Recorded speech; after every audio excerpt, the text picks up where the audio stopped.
Hi అందరికీ. Happy Diwali. ఈ video చూడండి. Won it. The newspaper reported the 1410 order. అసలెందుకు ఏడుస్తుంది? తనెవరు అసలు? She is a paediatrician. Past 8 ఇయర్స్‌గా తను ఫైట్ చేస్తుందనమాట. ఎవరి కోసమో కాదు, మన కోసం, మన పిల్లల కోసం ఫైట్ చేసింది. ఫైనల్‌గా రీసెంట్‌గా షీ వన్ అనమాట. అదే అండి ఓఆర్ఎస్‌ని బ్యాన్ చేయమని తను ఫైట్ చేసింది. మనం ఇప్పుడు ఏదైతే తాగుతున్నామో, మనకి హెల్త్ బాగోకపోయినా, ఫీలింగ్ సిక్ అయినా, మోషన్స్ మనం ఎలా కొంచెం నీరసం అయిపోతే మనం ఎళ్లి ఓఆర్ఎస్ తాగేద్దాం. ఫీల్ బెటర్ అని అయితే అనుకుంటున్నాము. బట్ అవి టోటల్ ఫేక్ ప్రొడక్ట్స్ అండి. షుగర్ లెవెల్స్ చాలా ఎక్కువగా ఉంటాయి.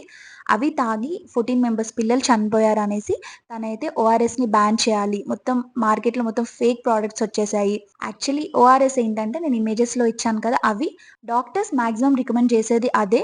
డబ్ల్యూహెచ్ఓ రికమెండెడ్ ఓఆర్ఎస్ అండి. ఇవి మనకి పౌడర్ రూపంలో ఉంటాయి. సాషెట్స్ అనమాట ఇవి. సో, ఇవి మాత్రమే తీసుకోండి. ఫేక్ ప్రొడక్ట్స్‌ని దూరం పెట్టండి. పిల్లలకి అస్సలు ఇవ్వకండి. ప్లీజ్ తను ఇంత కష్టపడింది మన కోసమే కదా! Please give her a respect. Thank you and happy Diwali.